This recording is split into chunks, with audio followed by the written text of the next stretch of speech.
The scene opens with a man named Andy, a guy who traded the safety of a suburban bunker for a floating house on a river infested with zombies in rural Australia. Why? Because apparently living in a floating cabin is the peak of post-apocalyptic style. Everything starts relatively calm until Andy spots two kids on the shore and waves like he's their long-lost uncle. However, their dad isn't playing around and pulls out a gun. Message received, friend. Meanwhile, Andy's wife, Kay, suggests they search for food on land since their stock of fish or whatever they've been eating is running low. Andy dismisses the idea, terrified of what might be out there. Spoiler, it's zombies. It's always zombies. Later, Andy finds an abandoned sailboat, grabs food and wine, but hears strange noises and flees. Smart move, Andy. Kay, however, decides to channel her inner Lara Croft and goes to the boat alone. Inevitably, she gets bitten.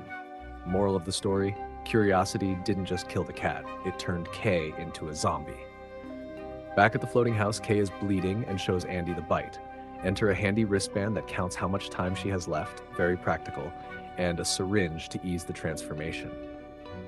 They decide to abandon the boat and seek medical help. Meanwhile, we meet Thumi, a little girl feeding something in a hole with dead animals. Yep, totally normal kid stuff. The family sets off in a car, but Kay starts vomiting blood like she's in a fifth-rate exorcism movie. She's officially turning, but Andy keeps calm, even locking a door to keep her from escaping. Unfortunately, they crash the car after a roadside distraction. Andy wakes up to find Kay fully zombified. She attacks him, because love hurts, literally. After injecting her with the syringe, he straps baby Rosie to his back and moves on.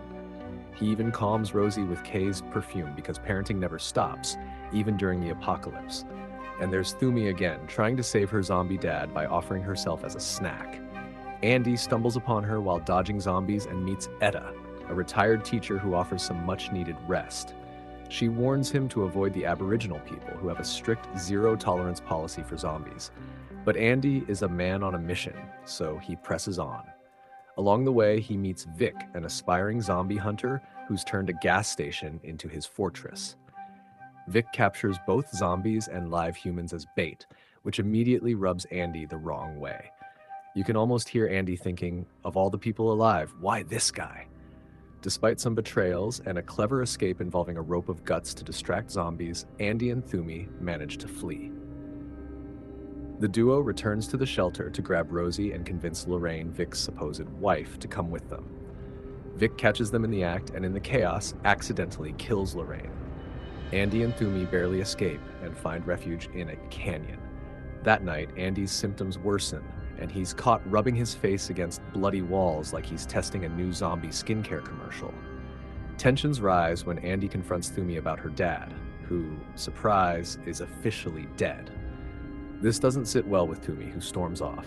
Andy follows, but not before considering burying his head in the ground like the local zombies. Honestly, not the worst idea, given his situation. Now, when Andy discovers that Vic uses live humans as zombie bait, would you team up with him or rebel entirely?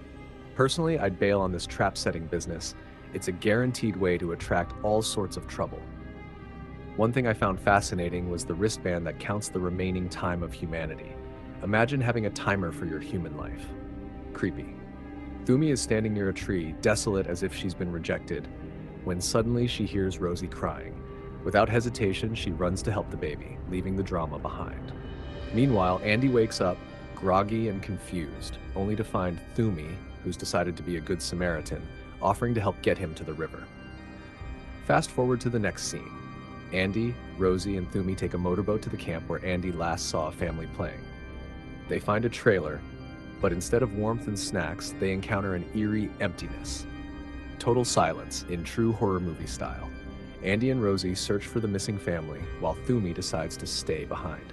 Andy eventually finds the father, who reveals his latest development, a zombie bite. The man reveals his gun is loaded, with 4 bullets meant for his family. Andy tries to talk him out of this grim plan, but fails. As Andy leaves, 4 gunshots echo, hitting both Andy and the audience like a gut punch. After the tragic end of the family, Andy takes the gun and considers using it on himself. But before he can deliver a Hamlet-style monologue, Thumi reappears, saying she's ready to go home and suggesting Andy take Rosie to her people, the Aboriginals. The duo heads toward the hills, guided by smoke signals. Along the way, they pass through a railway tunnel where, of course, Vic, the relentless villain, shows up. Thumi hides with Rosie in a truck while Andy and Vic face off. After a few misfires and bad decisions, Vic grabs Rosie and slams Thumi's head on the tracks. Despite limping like a dad who hurt himself playing football, Andy checks on Thumi and confronts Vic. In a rare moment of clarity, Vic returns Rosie, lamenting his own loss. The trio continues their journey, though things look grim for Andy, who starts showing that zombie glow. As Andy's transformation into a zombie progresses, he begs Thumi to promise she'll take care of Rosie. In a bittersweet farewell, he ties his mouth, binds his wrists, and hangs meat from a stick to keep his zombie self moving forward.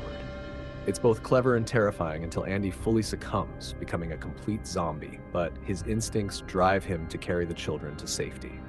When they reach the Aboriginal camp, the warriors quickly subdue Andy. As one prepares to put an end to him with a spear, Thumi intervenes, spraying Kay's perfume one last time. The familiar scent briefly snaps Andy out of his zombie trance, just enough to see that Rosie is safe. With a heavy heart, Thumi gives the signal, and the warrior ends Andy's suffering. It's a devastating moment, but at least he goes out with dignity, or as much dignity as a zombie can muster. In the final scene, the Aboriginal people travel back to the shelter, warmly welcomed by their tribe in an emotional reunion.